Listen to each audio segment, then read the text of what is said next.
Up, Not Growing Old podcast. We might never change the world, at least we've had our say. Real talk about movies, music, politics, race, and religion. Growing up, not growing old, the feeling is still the same. Live from New York. It's the Growing Up, Not Growing Old podcast.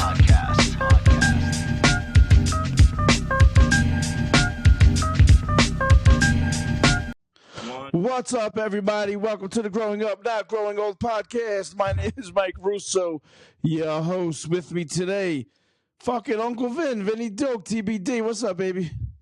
Fucking Uncle Vinny, that's right. What a great intro, too. Thank you, Michael. What's going on?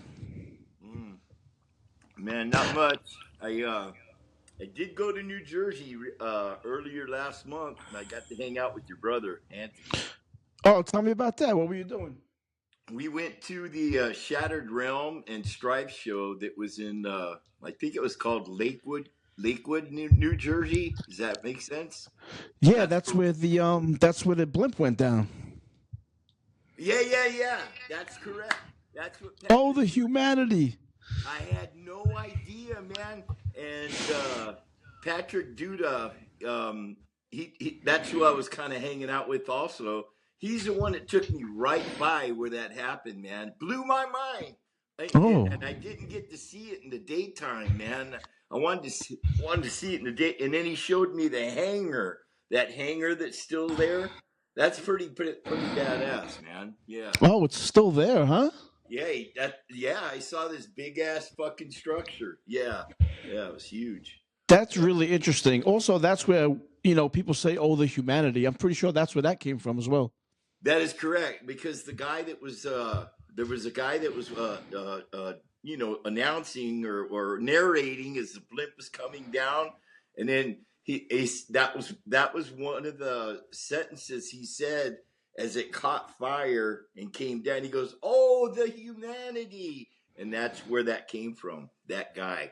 I don't know that guy's name, but that's exactly what could you imagine watching that and then you're being the one narrating or being the newscaster, and then crazy. And there's a bunch of people on that blimp. They're probably dying, catching on fire. Yeah, it's really unbelievable that one, that happened, and then two, you're the guy that's kind of calling it. You know what I'm saying? Yeah. There you go, calling it. There you go. Yeah. Doing the announcing. That is correct. Yeah. Yeah. But he was the broadcaster. That is correct. Yes. I wonder, like, let's say, why did they even have announcers for that? Well, I guess it was like an event, I guess. I don't know. Yeah. It was a big deal, them coming in like that. Right. That was right. That's why that guy was there. I don't know where that blimp came from or where it was going, or I think it was coming in. Man, I don't know the total history, but I do know it was a big deal. And when it came in, everybody's all happy and stuff, and all of a sudden, poof, it caught into flames. Crazy. Yeah. I've seen that video too. Yeah, fuck. I mean, I think everyone has, right? Yeah, I think so. It's part of history. Yeah, and you were there. You were there seeing some hardcore shit. Yeah, that's right. Hey, you know what, man? I'm going to tell you this, man. I don't know who's going to see this, but when I went to New Jersey, you already know who I'm with, my family, right? Yeah. Well, there was two other families there. You get what I'm saying? Yeah. And I've never been around those two other families. Well, Patrick Duda, he's with one of the families, and he's a heavy hitter. And he said, "Vinny, you have nothing to worry about, man. I got you." And he had already made preparations. And then, and then when I got to the show, I saw Joe Hardcore. So I went over to Joe Hardcore, gave him a hug, and I said, "Hey, man, I'm talking to him in his ears. I'm hugging him. I said, man, I hope it's okay here. I've never been around your family before, Scooby-Dooby-Doo." And then I released him, and then we stood back, and then he goes, "Vinny, your family. Don't worry about it. So That's what's up. it lowered the temperature, but I still saw a lot of young heads that were with Joe's family, and I was like, fuck, I hope this guy knows who I'm with, 'cause these guys, I mean, I'm good size, and I got good weight, but I've got age, so it's like that's my handicap. But these dudes were yoked and young, and I'm like, man, if I get into Yeah. it with one of these, they're gonna hurt me. Plus, like a lot of the young guys, they feel like they want to prove themselves. Right, they want to make their bones. You're Exactly. right. Yep. Yeah, they sure do. Yeah. So Vin, one of the reasons why I asked you to do this is because, like, I feel like, well, actually, I had my friend Stan on the show, and he had mentioned La Puente. La Puente, how you say that? Yeah. Do- And I was like, I know that. I sounds familiar. I don't know where I know that from, but I remember it was from you. You mentioned it on your social media post or whatever. Is that where you're from? That's where I grew up. I was born in Baldwin Park, California, but I was raised in La Puente, and that was the mid '60s to the almost like the late '70s, about '76, '77. I lived there, so my childhood and my formative years were there, right in La Puente, and just the name La Puente, that's a Mexican word. Now that word means bridge, so they call it Bridgetown. That's the slang for it. They call it Bridgetown, and La Puente is no joke, man. Tell me about it. Well, as a white boy growing up there, I got jumped a lot, man, and that's just how it is. I mean, every day your head's on a swivel and you take a beating. So I took a beating quite a few times, probably in my early teens, 13, 14, 15, and then 16, I found the weight room, and, Yeah. and I threw enough hands, and I started boxing with the La Puente Youth Boxing Club. So that helped out too. So I started learning how to throw hands, and I started gaining some size. Yeah. And the tables turned. You know what I mean? It's like out of necessity, pretty much, right? Yes. Oh So- man, you ain't kidding, Michael. Yeah. Yeah. Who was so what is it? A Mexican neighborhood? Oh yeah, very dominant Mexican neighborhood. There are black people that live there, but it's mostly Mexican people. But you know what, man? It's like anywhere else. I think once you live in a neighborhood and they get to know you and they know who you are, and that's what happened with me. They started protecting me, but I did. I was 14 or so, and I did join and get jumped into a gang there when I was young. But Mexican gang? Yes. Yeah. Interesting. I did. Yeah, because, now some people aren't going to like what I'm going to say, but this is just how I am, man. I'm white on the outside and I'm brown on the inside. People, there's a lot of white people that aren't going to like what I'm saying right now. But hey, I can't help it. It's where I grew up. Sure. I feel more Mexican than I do white because I grew up in the Mexican culture, man. Sure.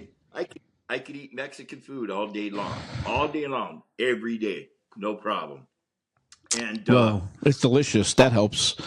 Yeah, it is delicious. And then also, there was a couple doors down. There was the Gomez family, and it was a big family. And Mr. Gomez he was an independent trucker, and he had 2 trucks.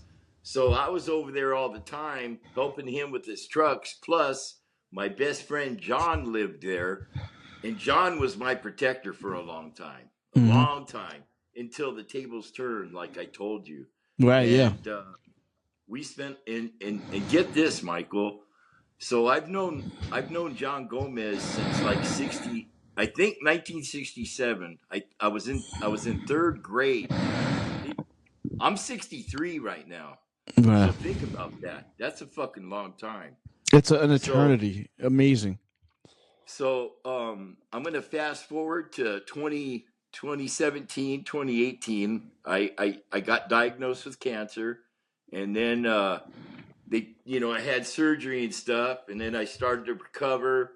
Got a hernia. Had to not have I had to have a double hernia surgery. Mm-hmm. It was messed up. Yeah. But hey, dude, with the double hernia, I went to a Madball show down in Long Beach, man. I did. I went to a Madball show. And, You had to thug it out. I had Neil Husbar. Shout out to Neil Husbar if he sees this, and Ben Creighton. Those are two of my brothers, man. I told them, I said, hey, man, this is what's going on, because I still had the drains in, man. I went to the show. I said, I'm gonna need you guys to be my fuck, dude. These guys got in front of me and they were bam, bam, bam. I mean, not just doing this. They were fucking just almost Mexican slang. They were almost throwing Chingasos. You know what I mean? I love the Mexican slang. I love that stuff, bro. Yeah. Yeah. So Eric, check this out. In 2018, man, I did radiation in LA, Hollywood. It was right on the border.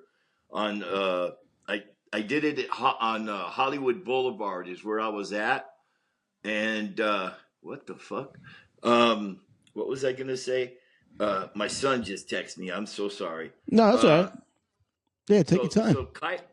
The hospital is called Kaiser Permanente, and it's on Hollywood Boulevard. And they owned an apartment complex that was on, I think it was called Keller. And I stayed in that apartment complex. And then the next block up was Sunset Boulevard. So I was between Hollywood and Sunset Boulevard. I'm right in the middle of everything, man. But I'm doing radiation. And if I didn't get back to my apartment within a half hour, boof, I would dump. All my energy would dump, man. And I would get really? Whoa. Yeah, so I had to make sure. But here's what. The last day of treatment, my childhood friend, John Gomez, he's the one that picked me up. He was there when I rang the bell, man. Yeah. You know, it's fucking cool. And him and I talked to him earlier today, man. So. Oh, really? Wow, that's amazing. Yeah, we talk almost weekly or every other day. So 1967 to 2025. Let me see what that comes out to be. It's a long time. Shit, that's a lot of math for me, bro. That math is my worst subject. Mine too. Mine too. I'm gonna clear it right now to see. 2025 minus 1960. God dang it! I sound like an old man. Yeah, but I got to use my hands. So 67, 77, dude, 87, 97, 2007, 2017, 2000. That's like 57, 56 years. 58 there it years. Is. 58. There it is. I didn't even realize that, dude. That's fucking crazy. You know? How many people can say they still talk to their best friend, your best childhood friend since then? You know what I mean? I bet you it's down to like 3 people in the world. Yeah. Yeah. And he's the kind of guy, like your brother, though. I want you to know that he's the kind of guy, if he called me and he needed something, anything, anytime. And if I can't do it, I'm picking up my phone. I'm making a phone call. Yeah. So that we're brothers. You know, we're brothers. Plus, go ahead. His whole family's the same way. His sisters, his brothers, they all call me brother. They consider me their brother, and then his sisters same. Hey, little brother. They call me little brother. Some of them are older, and then the younger ones I call little sister. But we're fucking like that, dude.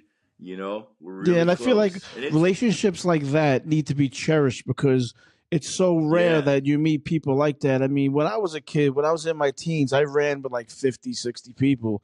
You know, I got like 4 friends now, 4 or 5 friends, because those are the real ones, you know? So like when you get people like that who you could just pick up the phone and they're like, whatever it is, they're there for you. Yeah. You got to cherish that shit. Yeah. So I mean, like, it's important and rare. Hey, bro.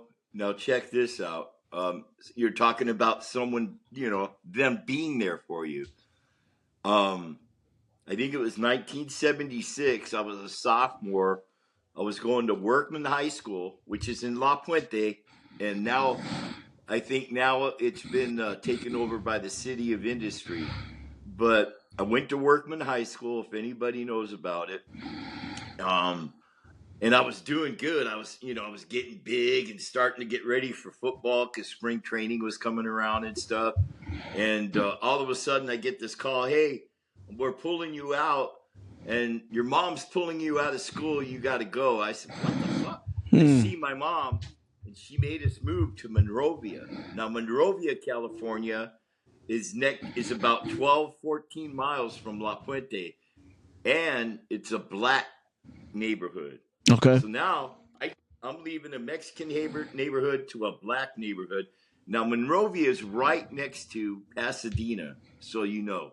I've heard of that one. Okay. The Rose Parade and all that. Yeah. You know what I mean? So I'm going. So now, okay, I said, I'm getting over it, and I'm like, all right, Mom, I'll go to school here. So I'm going to school to Monrovia, doing the same thing, getting to know people, pushing weights, getting involved with football. And one weekend, I think it was the beginning of my junior year or right at the end of my sophomore year. One weekend, excuse me, man. Yeah. I was doing chores outside, and my brothers were inside the house. And I don't know if you're going to relate to this, but I'm out there raking and stuff. And all of a sudden I hear a real loud slap. And I'm like, what the fuck? And I threw down the rake, ran in from the back, through a laundry room, and then into the living room. And it's my mom's boyfriend standing over my brother, like, you know how someone will do after they hit somebody. Yep. I don't know what that's called, but you know what I'm talking about, right? So I saw him doing that. And I fucking jumped on him, took him to the ground, and I fucking started beating his ass, right? You know, bam, bam, bam. Had him in a headlock, right? And I'm hitting him and hitting him and hitting him and hitting him. And I looked up at my brother and said, come on, man, you want some? And he, no way. He was all fucking scared, you know? So my mom comes over and she's grabbing, get off of him, get off. And I'm like, what am I going to do? So I decided to kind of give him the 1, 2, 3, and I knocked him out. And then I went like this, knocked my mom's hand off. I got up and I ran back to La Puente, where I knew I would find sanctuary. And that's exactly what happened. I went to the Gomez's house, the people I just told you about. And I was able to call my grandmother. And my grandmother picks me up. Which is on the reason I'm laughing is now my, I'm going to kind of fast forward this story. Sure. My grandmother set me up in Cypress, and now Cypress is in Orange County, where Disneyland is. I'll tell you. Okay? Oh, okay. So now I'm going from the hood to fucking upper middle class. I mean upper middle class. Right. And when I went to school, at Cypress, they were all afraid of me, man, because they saw how I looked and how I carried myself. Yeah. I was just being normal. Yeah, you were just being you. Right. But, these are kids that don't fight. They might talk shit, but they don't fight, and they saw me and they were like, who the fuck is this guy? But after some time, they started accepting me and realizing, but now, hey, I'm not like that. So let me ask you, when you went to the Orange County, did you growing up in La Puente, did you get that Mexican accent also? How the? Oh yeah, still have it. Still have So it. when you went to that Orange County, you came in looking how you looked. You know what I'm saying? Like you carrying yourself. Plus, with that accent, they must have been like, "Who the fuck is this guy?" Yeah. Exactly. That's exactly what happened. Because I was wearing white T-shirts that my Levi's all nice and my Vans and stuff. Yeah. My Chucks. Yeah. They were tripping on me, man. They were tripping hard. That, like I said, they didn't know what to think of me because I was like the only white boy that was like that in that school. Oh, you So- probably stole all their girls. You took all their women. Well, I was naive, but that's kind of what happened. But Of course, that's what happened. I had my eye on one girl, and then that girl, things got to be too much. I broke up with her, and I ended up with another girl, and the girl that not to sound conceited. No, go ahead. The one I was going out with, she was a model, man. She was beautiful. And, That's because you walked in and alpha mailed that shit. Yeah, I guess so. Not even like you meant to. You were just being you, and that's how it went down. No. Yeah. No, that's exactly. I think that's exactly what happened. And then when things didn't work out with me, I don't want to mention her name. Sure. Things didn't work out with her. Dude, I got to tell you, she was Japanese and she was Indian. Oh, my God. Beautiful. Oh, my God, man. Beautiful. Yeah, beautiful. As a matter of fact, anyways, when that didn't work out, I was working at McDonald's, and let me tell my son, that's perfect because, someone just texted me, so let me check my phone, too. Perfect timing. I'm in the middle of the interview right now. My son, I gotta make, I keep up with my boys, man. Oh, of course. Okay. So things didn't work out with me and I'll say Jay. Things didn't work out with her. Wait a minute, Jade? Jade? Is that what you said? No. I'm not. No. I'm talking about the girl that things Yeah. didn't work out. Was that her name? Is that her fake? Her Is that her fake name, Jade? No. Because that sounds like a real name for an Asian Indian. Yeah. I'm gonna tell you her name. Fuck it. It doesn't matter. Her name was Josui. Oh, interesting. Beautiful name. Yeah. Yeah. Josui. Josui. Wow, I like that shit. God. Beautiful. And she was beautiful, elegant, sexy, classy. She was a model. So tell me how you blew it. I didn't blow it. Here's what happened. That's what I was going to tell you was her mom was Japanese. Her dad was Apache Indian. And her dad told me, because when I lived in La Puente, kind of going back a little bit, her dad, her and I were talking a lot on the phone. And back in the day, used to get long distance pills and you could see the numbers and all that, right? Mm-hmm. So he called the number, found out I was going out with Josui, and he called me, and I picked up the phone. Hello? And he goes, is this Vincent? And I said, yes. And he goes, this is Josui's dad, and I don't want you going out with my daughter, not until your people give my land back. Oh, and shit. I'm fucking like, I'm either 13 or 14. That's when Josui and I started going out when I was in the 8th grade. And I'm thinking to myself, how am I going to have that happen? You know what I mean? Who the fuck am I to make that happen? But she's so hot, I might work on it. Yeah, well, yeah.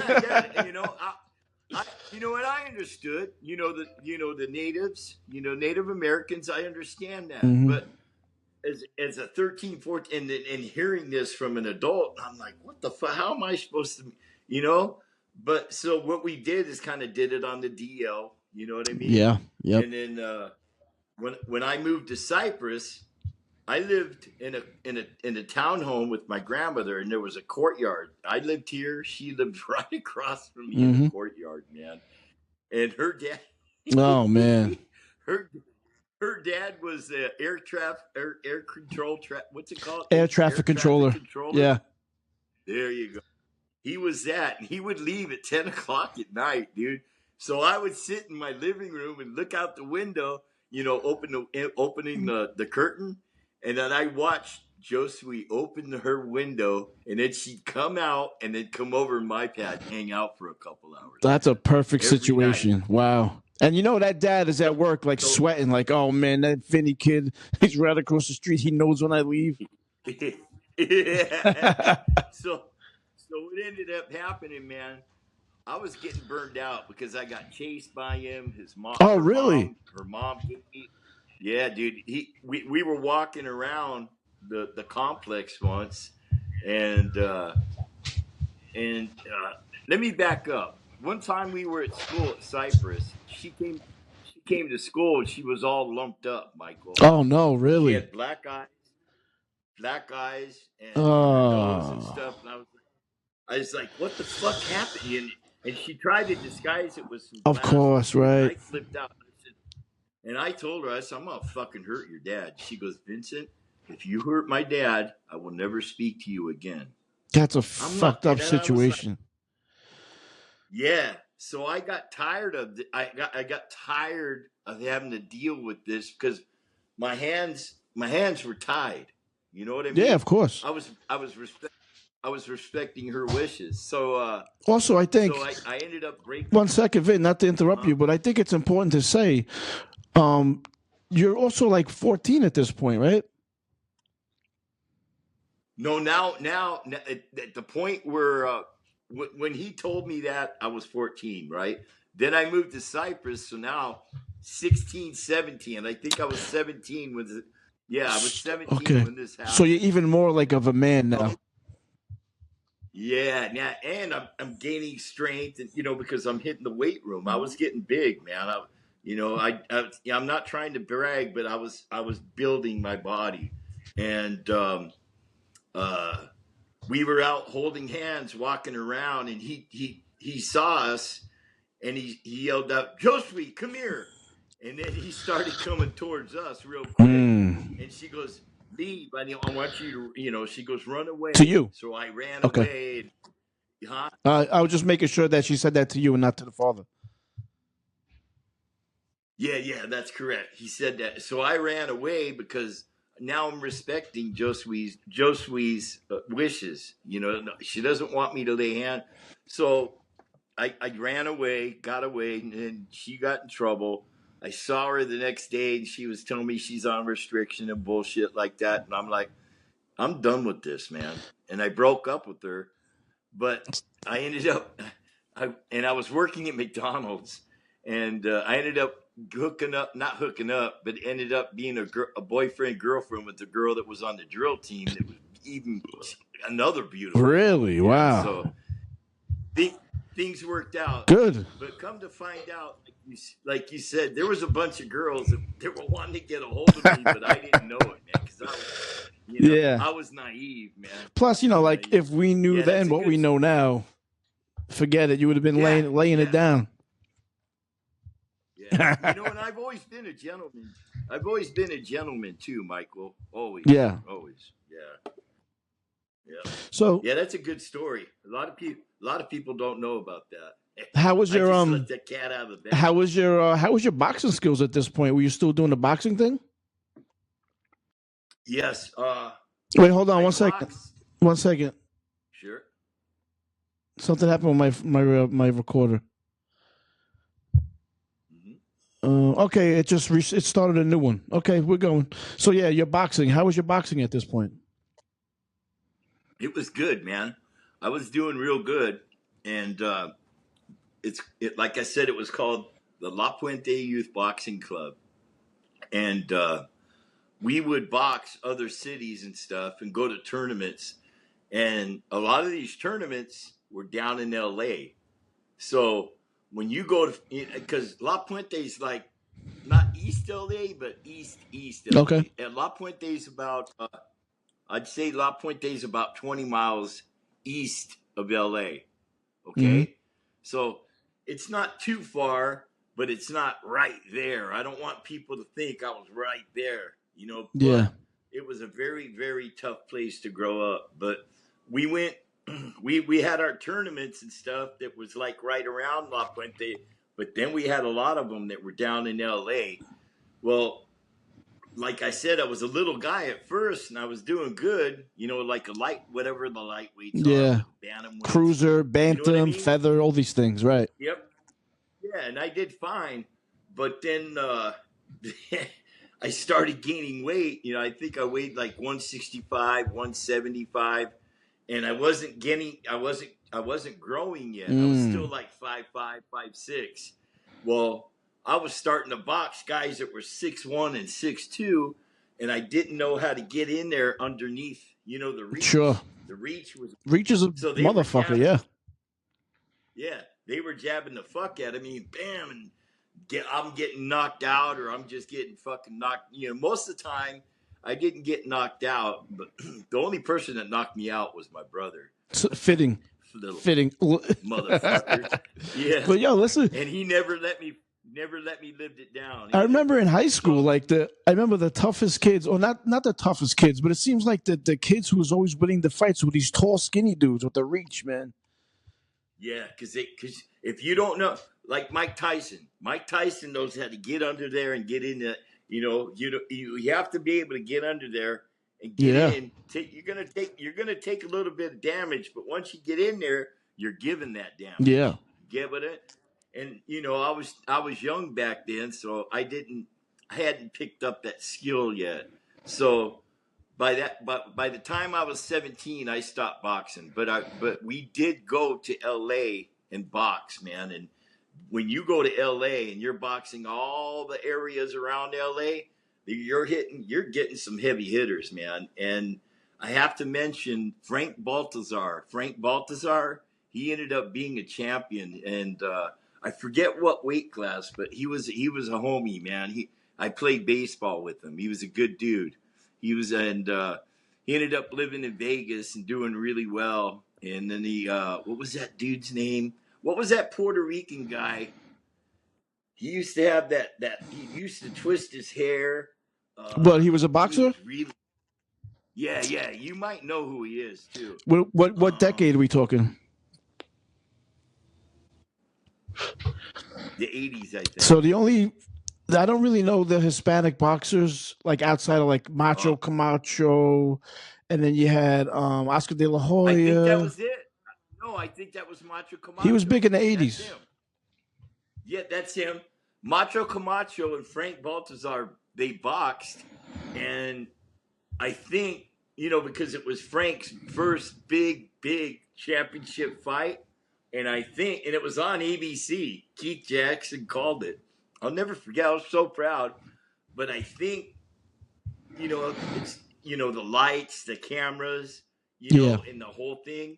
I think he wasn't ready for it, and he didn't do too well. But he did fight Macho. That's a big stage. That's a huge stage. Yeah. Because he was big in the 80s, man. That's why that was the first name that popped in my head when you said Puerto Rican in the 80s, because he was that popular. Yeah, that's exactly who Frank boxed. And like I said, I played Little League baseball and pony coat baseball with him, man. He's a really good dude. He lives in Vegas. Well, I was told he still lives in Vegas, but he had some life problems. Living in Vegas is not an easy place to live. Have you ever lived there? Yeah, that's another good story. You lived in Vegas? Fuck, you're bringing that. Huh? Have you lived in Vegas? Oh, man, many times. Yeah. But Vegas doesn't look like what I'm used to. It's all high rises now. You know what I mean? It's different.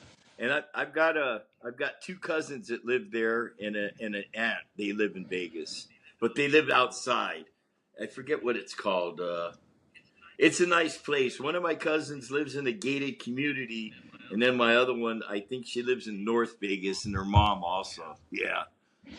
I had an uncle that lived out there pretty much my whole life. He moved out from Brooklyn, and he just stayed. He never came back. I mean, I'm not sure. I think he was like head security in one of the casinos or something like that. But I've never been there myself. Yeah, it's a cool, it's a nice place to visit. It's kind of. Here's the thing. I guess it's like New York, man. you go to visit, but the gambling is the problem. You got to be careful because your money will go quick. But also, like, here's the thing: like, I don't smoke, I don't drink. This is right here. This thing is not even this non-alcoholic. So I don't drink, I don't smoke, I don't gamble, I don't go to shows. So there's really You'd be perfect. there's nothing there for me. Yeah, man. Well, you would just to experience it. Go to a show, because they have good shows there, dude. They really do. Yeah. And I don't know if you're into history. The Hoover Dam's there. I went down into the Hoover Dam. That's a pretty cool spot to go to. And then they built that big bridge. Before you could go right over the Hoover Bridge, but now they have this big ass. I don't know the name of the bridge, but they have a big ass bridge that takes you deep. That takes you away from the bridge because they were worried about terrorists blowing up the Hoover Dam. I think, yeah. So from this moment on, that bridge is called the Big Ass Bridge. That's the official name. I think that it's the Big Ass Bridge. Yeah.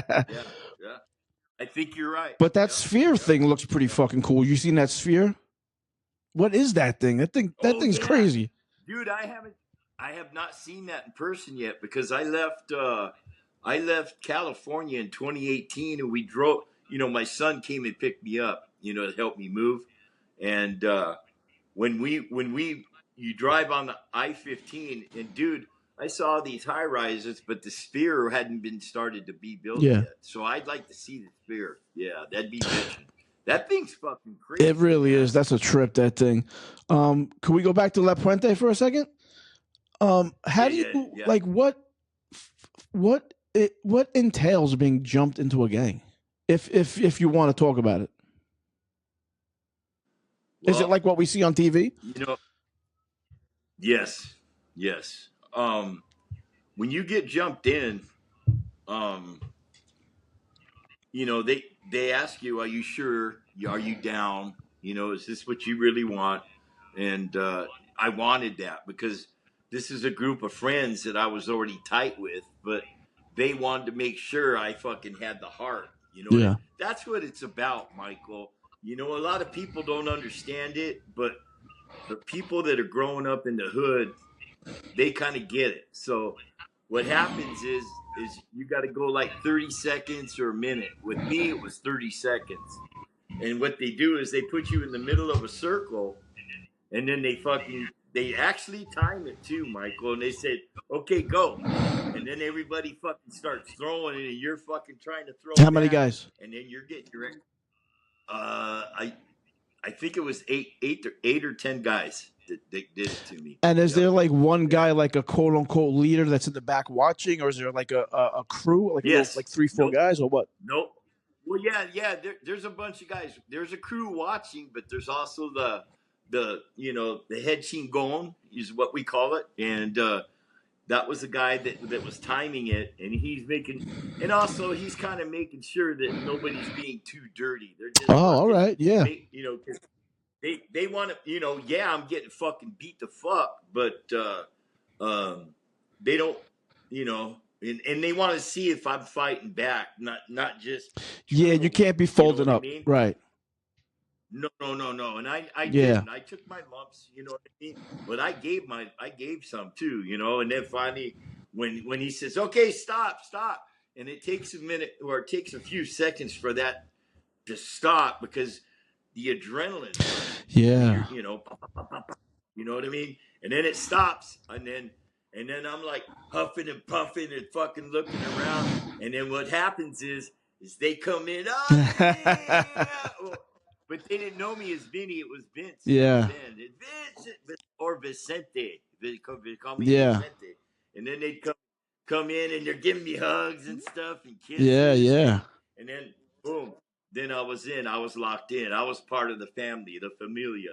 That's 30 seconds. It doesn't sound like a lot, but it must have felt like an eternity. I don't know if you can remember that far, but yes. That's a long fucking time. Yeah, it is. Yeah. And if you fall to the ground, they're going to put boots to you, man. They're going to fucking go ahead and kick you too. So I made sure to stay up the whole time, but I was pretty beat 8 up. to 10 guys. I was pretty beat up. Yeah. It was not, it was I mean, it wasn't easy. Let me just say it. It was not easy. It was not easy. But I gained their respect, and they saw, Heart. I fought. Yeah, they saw my Yeah. heart. There you go. Yep. Because that's basically what jumping in is about, to see if you've got heart when you're an underdog. Think about that. You get what Yeah. I'm saying? Yep. If you see, like say if you're in New York, New Jersey, you see 5 or 7 guys and these guys surround you. What are you gonna do? Are you gonna run? Fuck no, you're not gonna run. You're gonna stand your ground. Excuse me. You're gonna fucking take some hits, but you're gonna give it back, and that's what they wanted to see. They wanted to see if you had heart, man. Flight or fight. Yeah. And in a situation like that, like, you almost have no choice but to have heart. Like, you know what I'm saying? Like, you're gonna die on this fucking floor. You know what I'm saying? Like, you got to do something. No, yeah. No, you're exactly right. You're exactly. The whole right. like, and I go ahead, man. Go ahead. I was gonna say, before that had happened, before I got jumped in, yeah, man, I got my ass kicked quite a bit, but you learn a lot from getting your ass. Oh yeah, fuck yeah. You know what I mean? And the guys that don't learn, those are the ones that are they're known as chavalas, a sissy. Chavala means sissy in the Mexican slang. Yeah. And I wasn't known for that. And once I was jumped in, everything changed, man. Now I was part of the neighborhood, and nobody fucked with me. And if anybody did fuck with me, damn it, I'm going to mention La Puente. It's called La Puente Trece. That's the big gang in La Puente. La Puente Trece. Now, I wasn't part of that gang, and they're the Sureños, and I know you know what Sureños are. And those were the big heads, and then we would the big heads, and then we were the little guys. You know what I mean? We were working our way up here. Yeah. So they could do their tagging, La Puente Tres, they put LP and then an X and 13. And we could do our graffiti, but we weren't allowed to do La Puente Tres. If we did, we'd get DP'd. Did you have to earn that? What I mean? Yes. Right. Yeah. How would one? Yeah. How would one get to that point to get to the, to move up, so to speak? Yeah. You have to keep proving you have to keep proving yourself, because they're watching you, and then again, when they call, let's say, that whistle they do. I think it's a whistle. I can't remember. I can't whistle, but there's a certain whistle when they call us to action, and when you hear that whistle, God damn, I wish I could do it. But there's a Mexican way with how they whistle. I can't whistle right. I don't have my teeth in.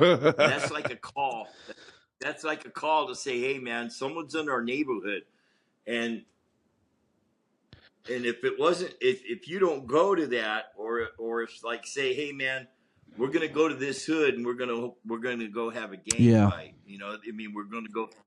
And if you didn't go, you got in trouble. But if you went and they saw that you showed heart and you were part of it, you were stepping up, and then you had to be jumped into Puente Trece. Is that a whole different thing now? That's probably because now these guys are 18, 19, 20, 25. Men. These are older heads.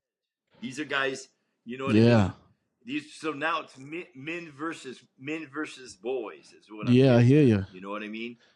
So it's a whole different story. So if you were able to show your heart, and you were there when it was called to action to go to fight another gang, or protect our neighborhood, and you were there, it's just like proving yourself in a crew. You got to be there. You got to be there. You got to be there. And once you're there, then they say, okay, you want to be part of this? And of course, it's Simone. Hey, I want to be part of it. Well, we're gonna jump you in, and if you can handle it, we'll fucking bring you in. I'd have to think though, like when the whistle goes out, right? The call goes out. I'd have to think nobody's not going, right? Were there some people who wouldn't answer the call?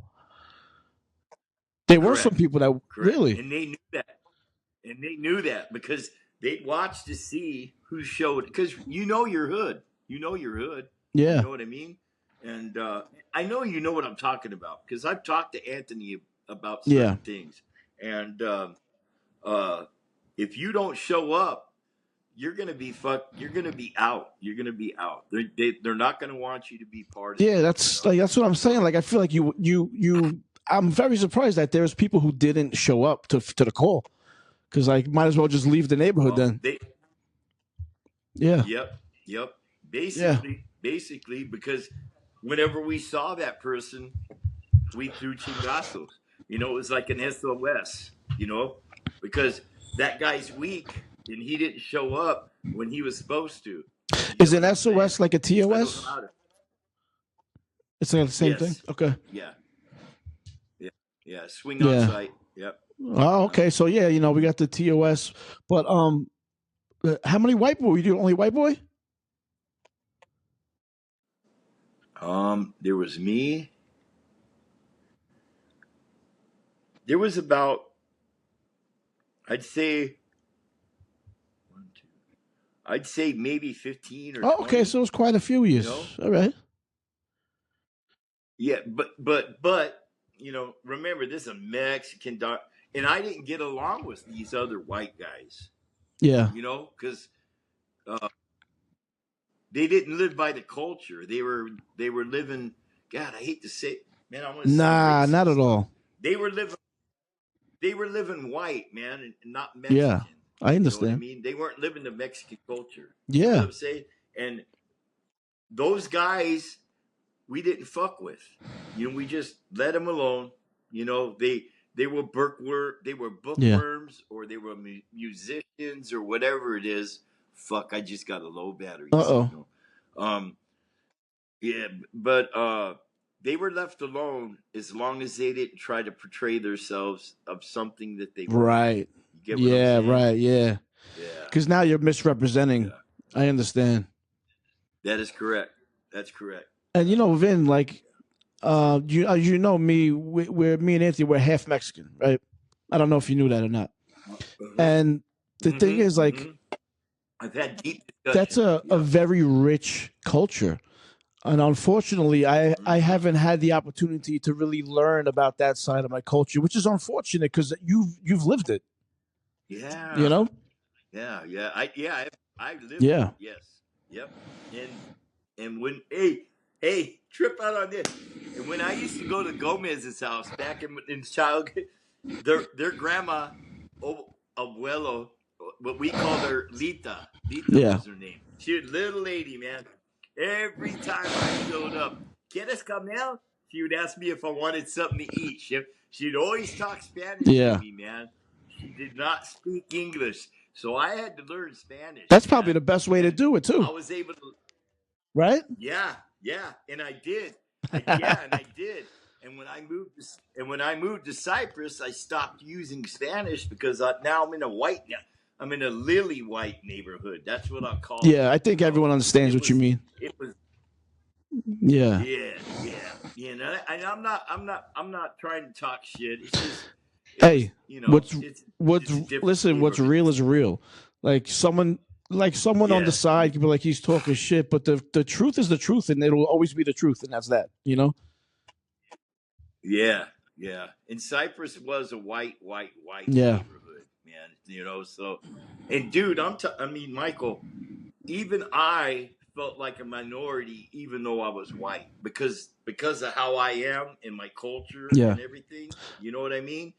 And they they were getting to know me, but they were a little standoffish at first. But they saw how I was and how I'm kind and blah blah blah, and respectful. But it all worked out. But that is like a real thing, because there was one time a while ago. I'm out here in New York, but I'm on Long Island in the suburbs, right? So I went into a restaurant one time. It was white people, I'm a white guy, right? And I felt so Yep. uncomfortable and strange because all these white people, they just look different, they talk different, they were very buttoned Yep. up, and they all have like boats in their backyards. So I Yep. can understand how like you can look the same, but you're not. Like it's just not. It's a Yep. whole different thing. So I can relate to that. Nope, Michael, you hit it on the nose right there. You're on point. That's exactly how I felt in Cyprus. I mean, I was white, and it looked like I fit in, but the way I acted, I did And you not could fit feel in. it too. You know, so It's a feeling. oh, dude, I did. Yeah, you know, and I got along with the black, you know, the few black guys that did go to those schools, and come to find out, and they told me too. These a couple black guys I got real close to, and this one guy, his name's Mike Lee, and Mike Lee and I became real tight. Okay, he's a black guy, and he was a running back for our football team, Excuse and me. I played center and nose guard, and his dad was Secret Service with Gerald Ford. Was a Wow. trip. Okay. So Mike would tell me, he goes, man, this place is racist, Vinny. I'm telling you, man. Or Vince. You called me Vince. I keep Yeah. forgetting. Vince. Vince. You know? And I was like, nah, Mike. He goes, no, Vince. Watch. Yeah. Watch. And I started watching, and I started realizing, oh, fuck, this place What did you is see? racist. What did you And see? it was. You know? I saw how, like, when Mike would go, like, me and Mike would show up to a white person's house, Mike was not. Oh, that's pretty fucking obvious. Yeah. Literally. All right. Yeah. Yeah.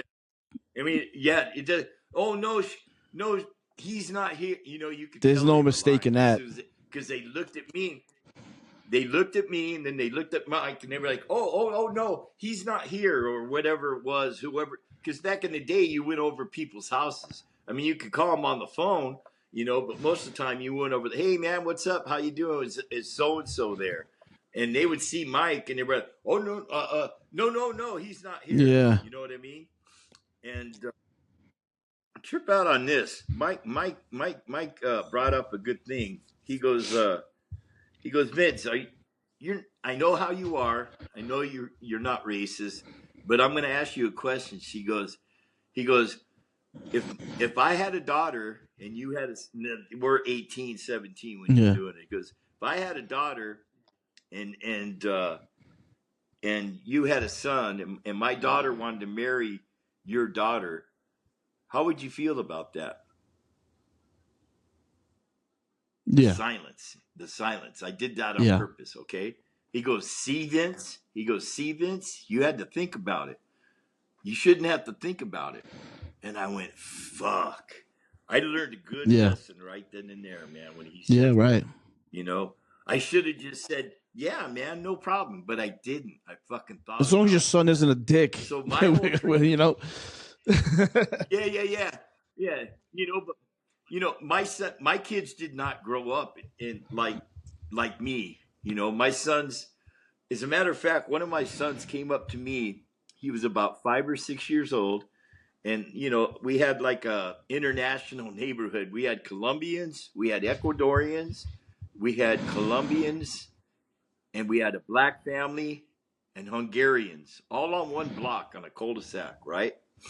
And my sons used to play with the black kids, the Ecuadorians. And one time my son came home and he goes, Daddy, he goes, what's black? And I laughed, and I was so proud. I was like, son. I said, because I knew what was going on when he said this. I said, son, that's what Collis is. Collis is black, but you still love him like your brother, don't you? Yeah. He goes, yeah. He goes, but people call him black, and I don't. You know, he was confused. Yeah. He was just look. But dude, Michael, I was so that's happy great because I brought my kids up to people are people. Yeah. People are people. You know what matters? Your heart, and your character. So when my son said that, man, it was like, fuck, I did something good. It pretty much goes back to like it's just the basic thing, you know, content of character, not color of the skin. You judge them on content or character. That's No, just pretty much exactly. what it is. Exactly. And I'm still that way to this day, Yeah. man. You know, I'm real nice to you. I don't care if you're fucking Just don't be a white, dick. black. I don't. All I care is, yeah. Don't be a Rick to life, man. That's all Oh I shit! gotta Listen, say. You know, I want to. Fuck. I think we got to do a part 2 because before I let you go, we definitely have to do a part 2, Vin, because that's a whole other thing that I can get into with you because I know nothing about that and I would like to know what that's about. But before I go, I just want to ask you a question since you know the white Mexican thing, right? Now, you may not be. I was a wedo. So what happens to me sometimes is another white guy will say some racist shit and then like elbow me like, huh? Like I'm with the team. Like I think I said this on another podcast. Like there'll be some like Mexican guys doing work across the like I used to have an apartment with these guys, right? With this guy and his wife, and they said some shit about them like I was gonna be with it just because of how it looked. Like has that happened to you? No. Yes. And when that happens, right away I fucking jump their shit. You know? And like here's a good example. I've had guys with me and they'll go, fucking Mexicans. Right, yes. Hey man, this is what I say. Hey man, my kids are Mexican. Oh, I didn't mean your kids. Well, who did you mean? Well, what do you mean?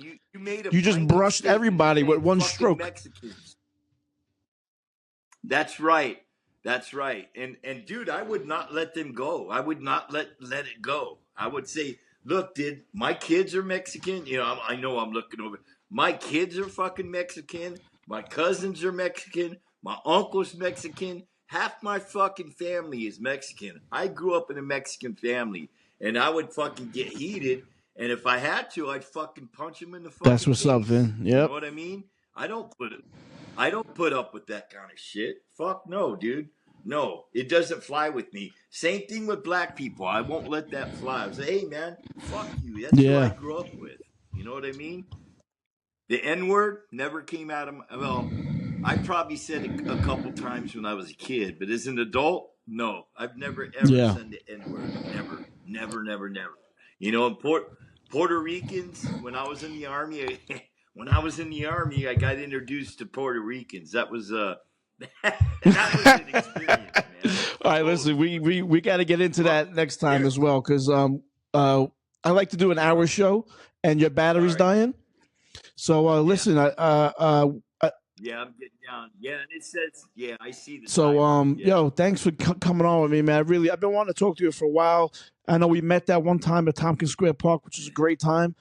So thanks for doing the show, man. We didn't get to spend time. Oh, for sure. Yeah, Michael. Hey, I feel honored. Yo, brother. honor's all mine. Have a great day, and we'll do a part 2 soon if you want. Sure. Thanks for being open and honest with me, Vin. All right, Michael. That was a lot of stuff, man. Yo, I appreciate it. Thank you, man.